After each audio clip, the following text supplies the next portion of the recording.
Very good morning everyone and आज का जो हमारा टॉपिक है which is hate crimes and rape crimes. ये टॉपिक जितना बड़ा है उससे ज़्यादा बड़ी इसकी थियरीज एंड इसकी कॉन्स्पिरेसीज हैं एंड मेरे हिसाब से सारी बेसलेस हैं। पहले ही बता रहा हूँ वीडियो के, तो जिसको इनमें से एक भी थियरीज जो अभी मार्केट में चल रही हैं, जो ट्रेंड्स चल रहे हैं, उनमें से एक को भी अगर आप बिलीव करते हैं तो इस वीडियो को अभी बंद कर दीजिए।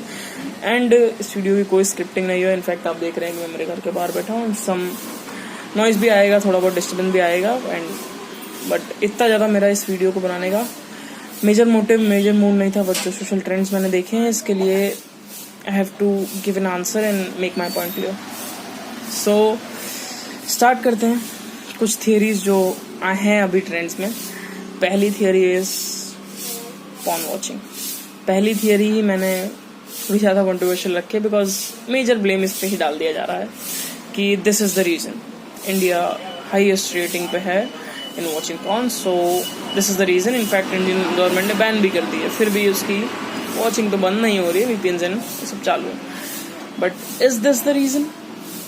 यूएस में भी इतनी ही पॉर्न वॉचिंग है। US is second, UK is third and वहाँ तो रेप क्राइम्स नहीं है इतने जितने इंडिया में है। In fact India is not the highest in rape crimes. South Africa है इफ आई नो। सो क्या दिक्कत है कुछ इंडियन पीपल्स, क्या प्रॉब्लम है? सो पहली थियरी मेरे हिसाब से दिस इज बेसलेस बिकॉज अगर यही थियरी थी तो यूएस में भी रेप क्राइम्स होने चाहिए थे, इंडिया से ज़्यादा होने चाहिए थे बिकॉज अडल्ट इंडस्ट्री यूएस से ही शुरू हुई थी। इंडियंस तो इसमें बहुत लेट आए हैं एंड मैं इसका सपोर्ट नहीं करता कोई भी पॉइंट पे, बट सीन इज इसको अकेले को ब्लेम करना is a bit wrong. Second theory is laws and flaws, loopholes in our judiciary. So ये थोड़ी बहुत बेस वाली थियरी है कि loopholes हैं हमारी उसमें, and loopholes हैं not a single, बहुत सारे हैं। इतना है कि शायद मैं तो लॉ का बंदा नहीं हूँ, साइंस ग्रेजुएट, तो मुझे इतना पता नहीं है, बट फिर भी loopholes हैं और काफ़ी है मेरे हिसाब से एक्सप्लॉइट करने के लिए हैं। अब क्या किया जा सकता है? एंड बेसिक आंसर सब देते हैं, लॉ बना दो। बट क्यों लॉ नहीं बन रहे इतने सालों से? इसके ऊपर किसी ने बात नहीं करी। कुछ तो रीजन होगा because people over there are not stupid. If you think this government is stupid, so इससे पहले वाली क्या कर रही थी, उससे पहले वाली क्या कर रही थी, उससे पहले वाली क्या कर रही थी। If making laws was the simple that make a law and people will stop, so बन चुका होता अब तक लॉ। बिकॉज किसी का पर्सनल इंटेंट तो है नहीं कि वो चाहता है कि रेप्स होते रहे इंडिया में। तो क्या कारण है? कारण यह है कि हम खुद इंडिया में सबसे ज़्यादा लॉ के अंदर लूप होल्स इंडिया में ही लोग ढूंढते हैं, उसका फ़ायदा भी उठाते हैं। रिसेंटली एक वेब सीरीज़ भी आई है जो शायद बहुत सारे लोगों ने देख ली होगी, हर्षद मेहता। उसमें भी यही दिखाया गया है कि कैसे एक सिंपल फाइनेंशियल लूप होल को यूज़ करके इतना बड़ा स्कैम बनाया गया। सो ये सिंपल चीज़ें हैं कि हमारे यहाँ छोटे छोटे लॉज को, मेजर वो दलित लॉज हों या कुछ और प्रोटेक्शन लॉज हों किस टाइप के, इनफैक्ट अब तो और ऐसे अब तो पासा को भी और इस तरीके से यूज़ किया जाता है लोगों के खिलाफ that you can't imagine. So even the judiciary, not actually the judiciary but the investigating system and secondly the people of India use the loopholes of the judiciary in a very corrective manner and try to exploit it without getting caught. So इसके लिए ऐसा कोई law बनाना जो directly सजा देता हो is a bit difficult because many people which are not responsible for a cause but will get stuck in jail for many years. So इसके लिए laws नहीं बन पा रहे and I'm sure if कोई ऐसा specific law बनता है जो कहता हो कि ऑन दी हैंड सीधा पकड़ के गोली मार दो, सो काफ़ी लोग इसका मिसयूज़ करेंगे। इनफैक्ट काफ़ी लोग ब्लैकमेल करेंगे। जो एक सिंपल केस अभी आया है Neha Jindal and Amit Bansal case, which is काफ़ी लोग ब्लैकमेल होंगे, काफ़ी लड़के। सो सपोर्ट में नहीं बोल रहा लड़कों की कि लड़कों को ब्लैकमेल किया जाता है, ऐसा कुछ है, बट ये होगा इफ़ कोई ऐसा एक बहुत स्पेसिफिक लॉ आ जाएगा तो। The third thing which is something related to, और भी बहुत थियरीज हैं, तो ऐसा मत बोलना 3 पे शॉर्ट कर रहे हो, पर बहुत टाइम बाद वीडियो बना रहा हूँ एंड कुछ ऐसा बहुत ज़्यादा लंबा इसको खींचने का मूड नहीं है। So the third thing is ideology which is somewhat the reason, but इसमें भी जो एक्चुअल रीज़न बताया जाता है वो कुछ और है। हमारी आइडियोलॉजी दिखाई जा रही है हमारी इंस्टाग्राम फीड से और बाकी चीज़ों से कि तुम्हारी और क्या क्या हरकतें हैं उनके हिसाब से, बट इनफैक्ट हरकतें मैटर करती हैं। आई एम श्योर आपकी जो जेस्चर्स हैं, आपके जो बिहेवियर है, वो आपके कैरेक्टर को बनाते हैं। This is perfectly all right, but the scene is that the only reason? Because mistakes are being done, हम सब करते हैं, but there is a trend, there is a pattern.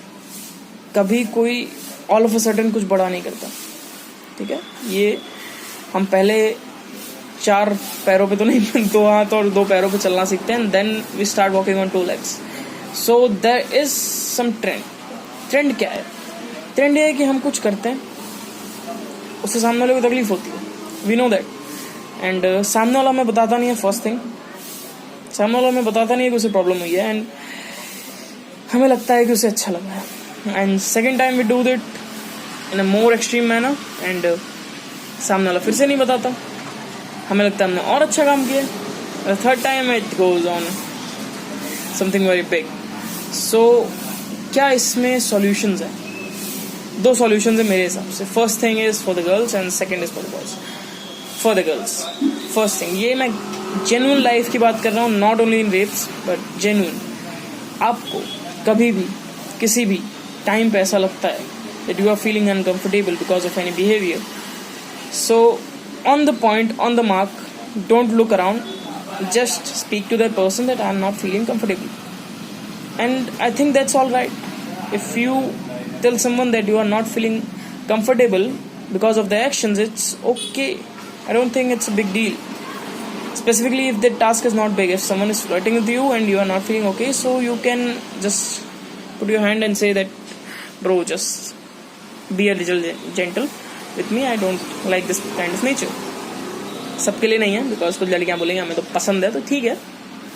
If you think it's okay, then you could on the next level you should stop that person. At least you tell that person, you don't try to gossip in your own group that वो लड़का ऐसा है, वो ऐसा ऐसे करता है। In fact you can tell the boy that you are doing something wrong instead of saying it to your girlfriends.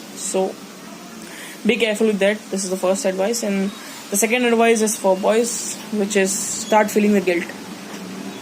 लोग गलतियां सबने करी हैं यार लाइफ में, किसने नहीं करी? I don't think there is anyone who has never committed mistake. In fact मेरे पेरेंट्स ने भी करी होंगी, मैंने भी करी हैं, मेरे कजिन्स ने भी करी हैं, एंड इनफैक्ट मैंने तो इतनी बड़ी करी है कि पता ही नहीं जा सकती, बट गलतियां सबने करी हैं। बट हम क्या सीखते हैं पता है हमारे इंडियन कल्चर में, that take an experience, learn, आगे बढ़ो, आगे बढ़ो, and don't take a guilt, don't take a guilt always pulls you back. But bro, मेरे हिसाब से ऐसे केसेस में guilt is the only thing which will stop you. Guilt रखो. If you have done something which made someone uncomfortable, take that guilt and keep it, because that guilt will remind you when you're doing something more or even on that level to someone कि उसने ऐसे react किया था, ये क्या react करेगी। So take a guilt. मैं ऐसा नहीं बोल रहा उसको गिल्ट को आप ग्रीफ बना दो, पूरा दिन रोते रहो, but at least remember it, that feel guilty कि आपने किसी के साथ ऐसा किया जिसकी वजह से उसे बुरा लगा। हमारे यहाँ क्या है कि बुरा लगा, इट्स सामने वाले का fault, it's not our fault कि उसे बुरा लगा। Bro, it's our fault, our actions made him feel bad, so हमारी गलती है।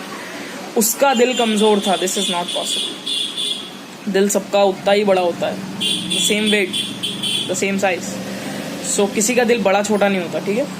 उसका दिल भी उतना ही बड़ा है, तेरा भी उतना ही बड़ा है। सो गलती तेरी है, गलती मान, गलती एक्सेप्ट कर ली, ठीक है, बट गलती का गिल्ट रख अपने साथ।